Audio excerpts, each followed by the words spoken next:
Hey there guys, CrossFlux here, and welcome back to Let's Play Oxenfree. In the last episode, we managed to round up most of the letters and all the anomalies left in the game. I just got to quickly pick up one last letter and hopefully save our friends, because Ren and Nona disappeared mysteriously, but the bomb shelter's open. Let's just go ahead and finish this. I think this stuff is getting pulled in from like their time or something. Yeah, all the more reason to just do the bomb shelter. Yeah, it's not exactly a Don't good know omen. why Alex is so running out dead of runway set here. on getting all these Adler notes. Oh, Jesus, what are you doing jumping across that? There's like another way down here. I've been here before, remember? We used to skip across here as kids. It's fine. You're a bunch of psychos to ever try that, but good to know. And this loops back around, I believe, to the top of the bridge stand. Yeah, so... Alright, don't worry. I'll find that last letter. Don't you doubt. I just gotta remember. I mean, my memory's a little foggy, I admit. My memory of this whole Let's Play is a little foggy. I just really hope the recording doesn't get messed up or anything, because that would be really unfortunate. I put a lot of time into this project. I really don't want to see it go to waste. Ooh, okay. If I don't find it here in a few seconds, I might have to skip ahead to me getting it. So I apologize for, you know, it being a little unprofessional and whatnot.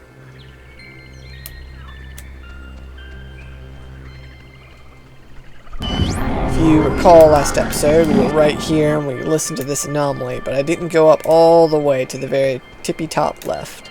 This is going to be where the last letter is.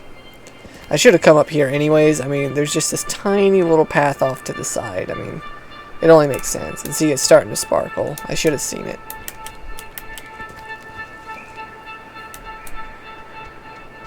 Oh, Maggie thought that the way the ghosts can talk to us and vice versa is waves. Alright. Well, now that we have every letter, just like I promised, we're going to go ahead and read all those letters. And I'll go ahead and read that and share that now. And I'll skip back to being near the bomb shelter because, you know, that's where we need to be. And we don't really need to see the rest of this footage because it's just backtracking. So, I'll see you when we get there. Alright, we made it back to the bomb shelter. Yes, as I promised, now that we have every letter in our possession, let us go ahead and read. Ah, yes, narration. My strongest suit, as I, Chetflux, shall now demonstrate. There's a similar statue of a soldier in Maine, where I grew up. My memory of it is, I think, part of the reason why I said yes when the army recruited me out of college. Despite my family's protestations, Anna, my closest friend from childhood, was of course thrilled at the possibility of my escape. I anonymously started the petition in 1975 to have this one made, after the daughter of Kanaloa crewman Francis Salter asked. I don't know why. A marker, maybe, for the hope I once had to help people. So, again, all these letters are from the point of view of Margaret Adler, the lady who is responsible for possibly locking the ghosts up, but we shall learn more of her story with the next one.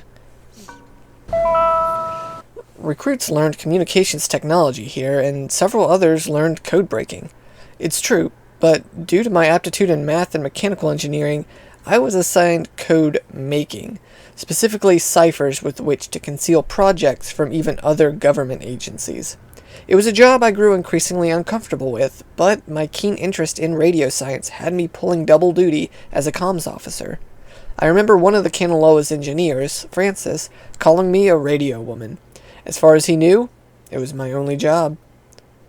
I was on watch duty in the tower when it happened, having just gotten back from an early leave for the reading of my father's will. For years I childishly blamed him for this, too, his one last act against me. But it was nobody's fault or decision but my own. I am sure it was Francis Salter who sent the Kanaloa's distress signal. It had been cut off. I still don't know why, and I hastily interpreted the garbled transmission as an attempt to jam radar. and so I sent back the guidebook recommendation to scout and bomb if necessary.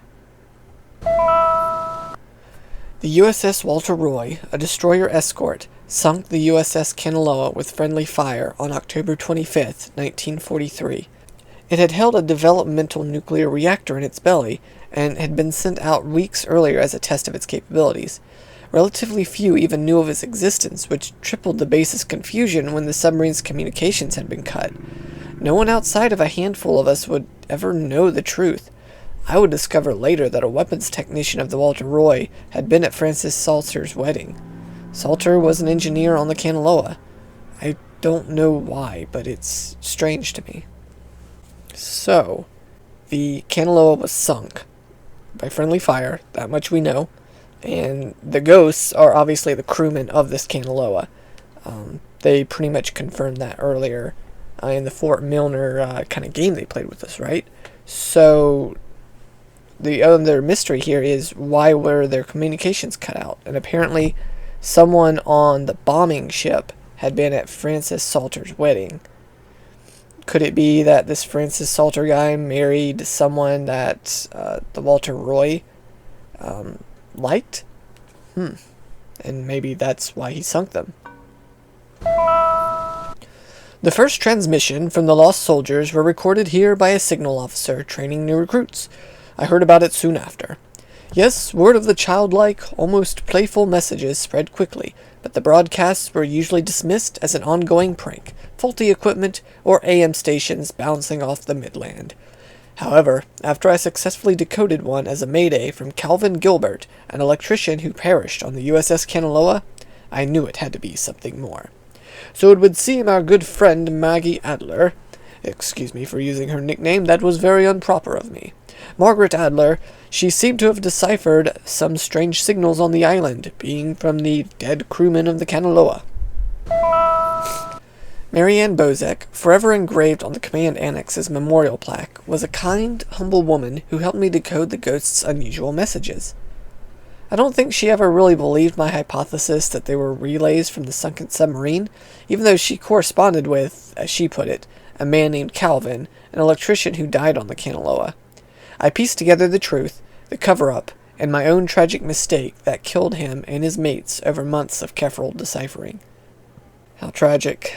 Maggie here seems to have blamed herself for the sinking of the Kanaloa.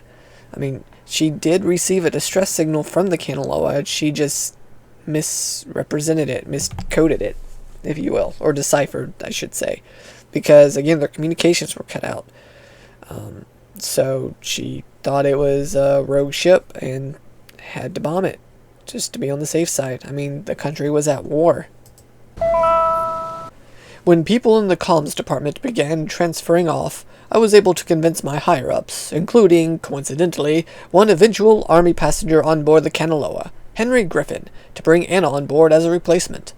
Anna had been working in broadcasting, so it made enough sense to the upper ranks. Incidentally, when I dream, it is usually during this time period, amidst the change, and I am trying to prevent Anna from ever coming. So, it would seem that Margaret here seems to be going through weird dreams in which she repeats stuff over and over again. This seems remarkably similar to Alex and her journey on Edwards Island. My belief, bolstered by Anna's and my research, conducted largely at the Catbird Station where interruptions were rare, is that the men and women of the USS Kanaloa were separated from our dimensional existence by the implosion of the submarine's nuclear reactor. I identified one passenger, Henry, by his call sign, and his confused diction and reliance on game logic says to me that their emotional states, if not mental states, had been reduced to that of children, a thought I cling to when I envision Anna's demise. Yeah, it's very sad that Anna was lost to these ghosts. I mean, it seemed like Maggie and Anna were just trying to help them, but the ghosts didn't want their help. They wanted their own plan to work. They want to be in charge of their own destiny, it would seem. Because they feel like their lives and their chance for living were ripped from them unfairly. Anna and I frequently conducted tests at what once was the East Barracks here during the brutal winter of '51. Waves of any kind, radio, nuclear, electromagnetic, seemed able to pass through all existences under certain circumstances, which explained our ability to get communiques sent from them. This might also justify the frequency of hearing one of the Kanaloa's electrician's call signs, Calvin Gilbert, come echoing through the relays. On April 4th, 1952, we would attempt to reverse the manifest breakdown and bring the soldiers back. Alright, so the game has been kind of loading these letters a little strangely. I also feel out of it. I feel like, kind of like I keep slipping in and out of consciousness almost. So, I'm sorry, but I'll get back to reading these letters, and then we'll go ahead and finish the game. After stealing equipment from this relay station, Anne and I entered the cave just before dawn to try and communicate directly with the crew of the USS Kanaloa. We successfully tuned in to the source of the temporal tear, and spoke, albeit briefly, to Henry Griffin, an SOC sergeant who died on the sub, but the power overwhelmed my dear Anna, and she was absorbed into its ridge. All that remains there now is the flickering hue of a partially open gate, a window to a perpendicular space that seems to have augmented the submarine's call. But, of all my regrets, perhaps the deepest is knowing Anna's last vision of me, fleeing from her in terror. So it would seem that Maggie was too afraid, and when she was losing Anna, she abandoned her. It's really sad. After the fort closed, I used the considerable resources from my father's endowment to buy up most of the land, or influence government officials to declare that which I could not buy protected. I have not been entirely successful, and have watched in horror as a small tourist industry has precariously sprung upon this cursed island. Even the family of one of the sailors who died, Calvin Gilbert, set up a restaurant to cater to inquisitive out-of-towners. I can promise this, though, the museum will never happen, and the beach and caves will be boarded up. Well, maybe she was working on that, but those caves were not boarded up when we got here. To whoever is finding these notes, understand my hope is that by enshrouding this intelligence in such an obtuse manner, its detection will discourage most innocent seekers, thereby allowing it to befall the correct person, and not the easily distracted military mind nor the typically bewildered excursionist. Do not blame the submarine's crew. I don't believe its passengers, like Henry Griffin, can even understand what has truly happened to them. And you do not have to forgive me for my nearly failure. Kinda short, but please, remember the name short, know that she And the final letter was the one that Jonas read to us when he first found it. Basically, it says that, use the radio, find the letters. But that seems to be the story of old Maggie Adler. But I think I've taken up enough time just reading those letters and doing that silly backtracking. So let's go ahead and get this one last little tour guide listened to, and then after that I'll call the episode. This early version of what would today be considered a blast and fallout shelter was commissioned and built in 1946. The above-ground hub leads to a bunker 60 feet beneath the Earth's surface, molded with layers of poured concrete and packed earth. The lead blast door will only unlock through use of the call and response system, a setup devised by Lieutenant Commander Matthew Feinberg to prevent tampering. If the Catbird Station, a small watch point in Edwards Forest, radios in a decoded attack, the shelter door will automatically open, triggering an alarm and compulsory evacuation. This early version of what... Alright. Well, as I promised, I'm going to go ahead and call the episode here. Thanks so much for watching, guys, and we'll finish up this Let's Play next time. Until then, have a blessed day.